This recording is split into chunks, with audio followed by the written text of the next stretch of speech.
It's Friday. It's another signing for the Cardiff Devils, another signing interview. And personally, I'm very, very pleased to be joined by this returnee, coming back for his third season with the Cardiff Devils, Stephen Dixon. Stephen, first of all, how are you? Where are you? And is it good to be back? Yeah, well, first of all, it's very exciting to be back for another year in Cardiff. As of right now, I'm back in Halifax, just kind of doing the same as everyone else is doing right now, and just doing the isolation and the distancing, and just trying to stay safe. Um, well, what I'm interested in, with guys in terms of this difficult period, we hope the season starts as quickly as possible.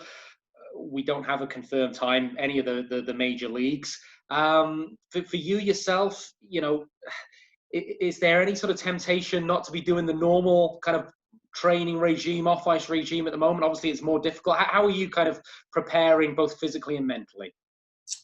Yeah, I've been pretty good with staying on top of things off the ice. For me, I can't really let things go too long, or it's a battle to get back where it was. So, no, I've just been trying to do my part that way, and doing a lot of things outside. Running, that type of thing. We have our parks are open now, so yeah, just been doing a lot of activities outside. Right now the gyms and stuff are closed, but there's home workouts and have weights and that type of thing. So yeah, just trying to stay active.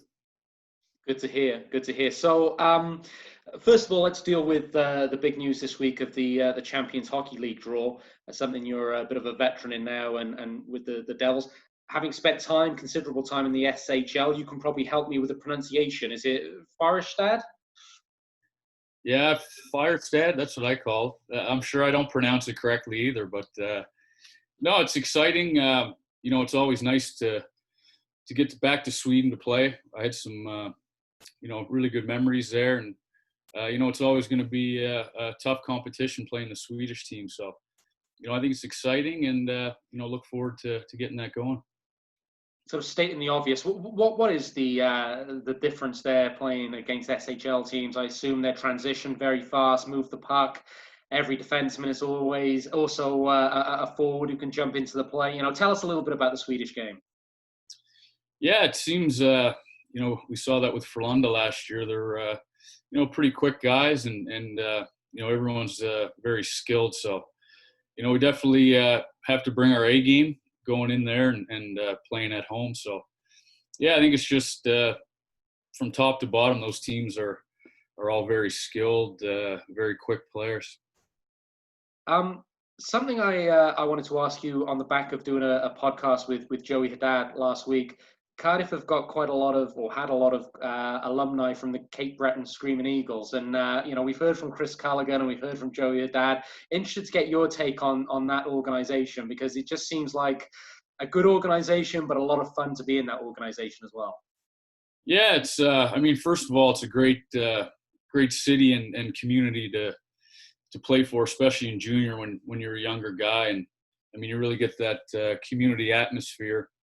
And, just the guys and the families, the players, everyone from that area, they're great people. So, everyone who goes down to Cape Breton, even the guys from Quebec, were maybe at the beginning, they don't speak the best English. Everyone takes them in and, really makes them feel part of the community.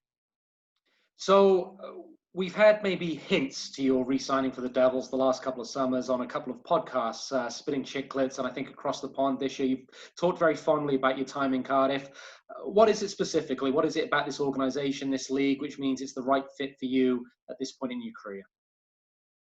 I've just, I've enjoyed myself so much in Cardiff. It's just a great group of guys, great team atmosphere, great fans.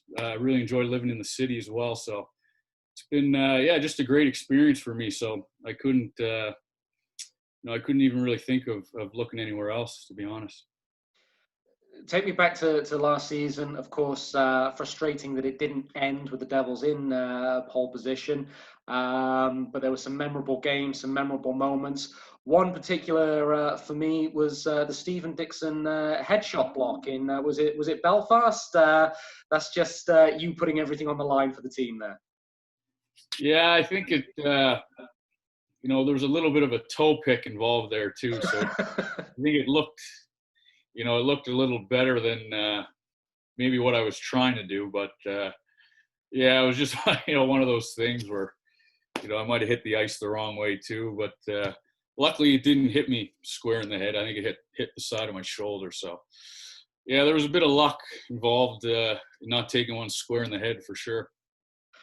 There's been a lot of talk, and I guess I think the hashtag for the season is something like unfinished business, informally that is, amongst the players and some of us on social media.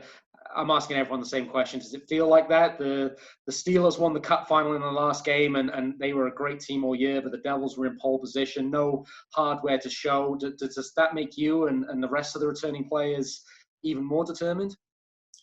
Yeah, I think so. I think it was a shame just because we had ourselves situated in a pretty good situation there, and the way the season getting canceled, for obvious reasons, as it should have been. But yeah, I think it's definitely we would have liked to finish off the season being in the position we were in, and yeah, I don't think you can take anything for granted too. There was a lot of great teams in the league this year. I think made it great for the fans and the players, knowing every game was a tough game, and there were definitely no easy nights. So the strength of the league and being in the position we were, it would have been nice to finish that off for sure.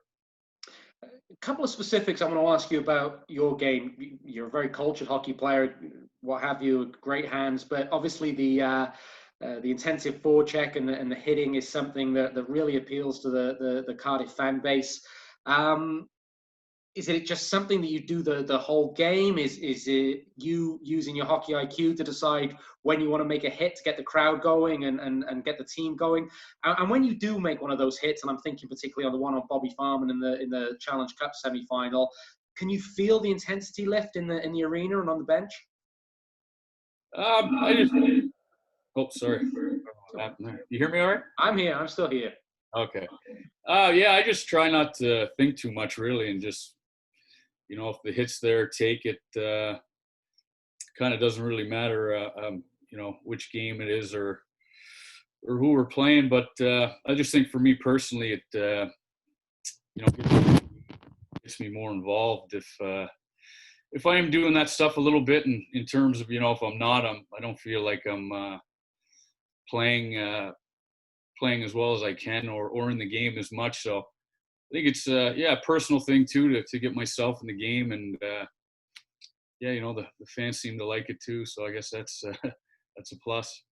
We certainly do like it. The other thing I wanted to ask you on that, a lot of us talk about the negativity of the instigator rule, and maybe that's taken fighting a little bit out of the game. In terms of your game, does it help a little bit in that you can play that hard hitting style without necessarily having to have a guy jump on you, or if they do, there's the potential there to get a power play as well. So we've heard the negatives of the instigator rule. Does it maybe help your game a little bit? It's hard to say actually. A lot of my good buddies are tough guys, and I think with my game, I try not to really cross that line. I just try to make clean hits, and I don't look to.